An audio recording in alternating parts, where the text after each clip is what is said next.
Ay, Hi, tita. makwan yung yung aking pampadil kaya di makuha.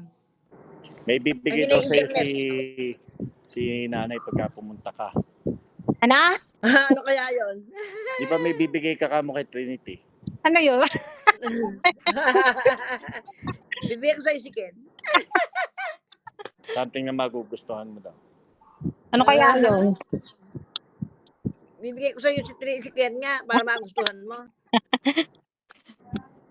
Pahanda mo na daw yung tutuluyan. Ayan, sa isang buwan na aalis yung papakwa daw muna kami, papalagay muna ng aircon sa taas.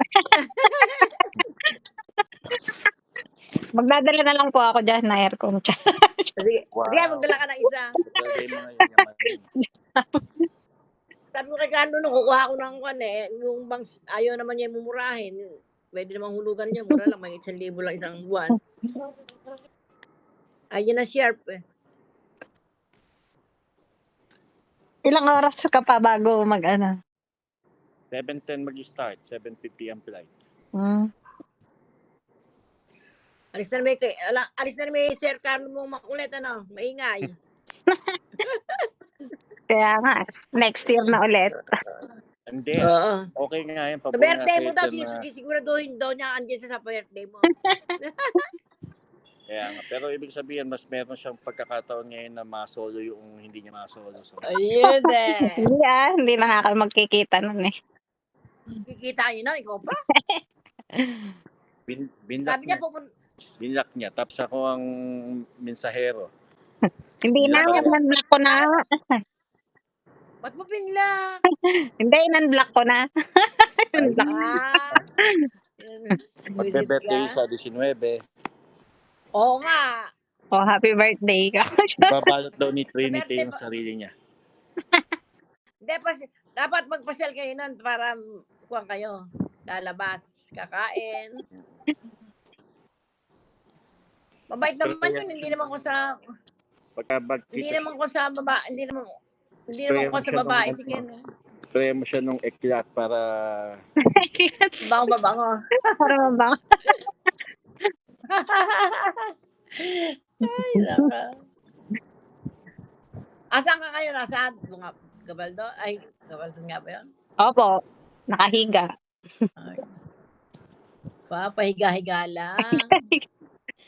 Ganun talaga. Bukas birthday ko ng ate ko eh. Ay, magbukas. Sarap buhay, pahiga-higa lang. Birthday ni Clarissa bukas. November 1. Pero 8 talaga siya, si Chay. Pero bukas niya gaganapin kasi busy siya. Ay, ganun ba yun? Di ba mas busy ng November 1 kaysa sa 8? Wala. Ano lang naman kami, saglit lang naman kami dumalaw. 5 minutes lang. 5 minutes. Para pasong-paso naman kayo sa cemetery. Di ba kayo nagbibideo call ni Juan? Tinawagan ko si Kent, busy daw eh. Busy. Chinito? Sana all busy. Baka sa hospital pa. Wala na yun, pag-umagay. Malay mo, umuwi ulit ako pagka nakalipat ako. Dahil nakaaral sa buhok mo, hindi mo lang suklayin. Baka mo na suklay? Sa isang bag. Yaman mo na. Mga 8 minutes na lang, magsimula na yung board. Papasok ka na. Wala pa. Nihintay pa yung oras. Hindi nakakain ka ba naman? Ilang oras ba yung biyahe? Oo, ganun na nga lang. Ingat din kayo dyan. Thank you. Tawag na lang ulit ako pag na. Sige. Trinity, bye-bye. Ingat po, tita. Ingat ka, Sir Carlo. Bye-bye. Sige, bye. Ingat. Hello! Hi, guys! Ay, wala naman si Carlo. Asan na po si Carlo? Carlo, ay nag-out Hello na. po. Love, andyan pa si Trinity Asan na po si Carlo? Nawala. Nawala na eh. Ay, nasa airport na po? Oo. Sige po, try ko pong tawagan siya. Sige, kumusta daw kayo ni Kuya? Tinawagan ka daw kanina, busy ka. Opo, kakauwi ko lang din Sige, po kasi. tawagan mo sandali nang makakuha naman. Sige, Ah, sige, sige po. bye-bye. Sige, ingat po kayo dyan, tita. Ha? Okay, ingat. Punta kay Nico dito, ha? Haba. Paano i-text ang